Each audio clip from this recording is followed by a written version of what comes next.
भैया कब मरेगा। दिल को छू देने वाली एक कहानी।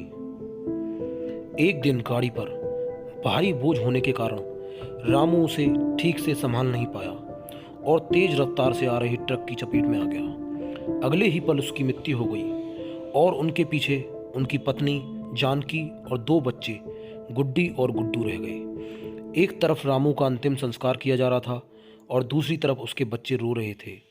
इसलिए नहीं कि पापा मर चुके थे, वे भूखे मर रहे थे। उन्होंने कई दिनों से खाना नहीं खाया और आज तो मुंह में एक निवाला भी नहीं रहा। इसलिए हम भूख से रो रहे थे। माँ माँ कुछ खाने के लिए दो, माँ बड़ी भूख लगी है, माँ कुछ दो ना, कुछ दे दो। यहाँ तक कि एक पत्थर दिल इस दृश्य को देखने के बाद नाराज हो गया। पड़ोसियों को भी दया आ गई। अगली तरफ से खाना आया।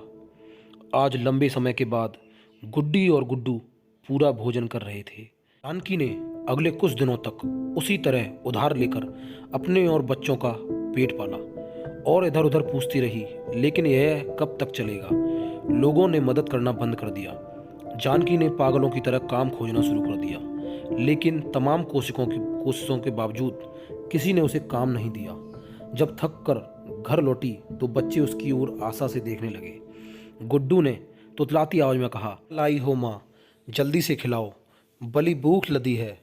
माँ रो पड़ी और बच्चे समझ गए कि माँ के पास कुछ भी नहीं है। एक पल के लिए अजीब सा सन्नाटा छा गया। तब गुड्डी ने कहा, माँ यह गुड्डू कब मरेगा? पागल हो गई है वह, यह क्यों बोल रही है? माँ ने डांटते हुए कहा, माँ जब पापा की मृत्यु हुई थी उस दिन हमें खाने के लिए भोजन मिला था।